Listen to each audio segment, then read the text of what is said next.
Hey everybody, it's the Double P with today's Equipment Minute.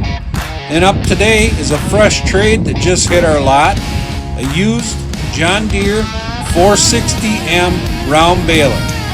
This unit is a silage version. It has net wrap, 6,521 bales have been through it, 1,000 RPM PTO, Megatooth pickup, net wrap capable, and as you can see, it has the flotation tires on. If you're looking for a nice clean baler to bale some wet hay, here you go. Take a look, let me know what you think. I have some financing options available on this unit, and give me a call. The chips are never down when Paul's around. Thank you.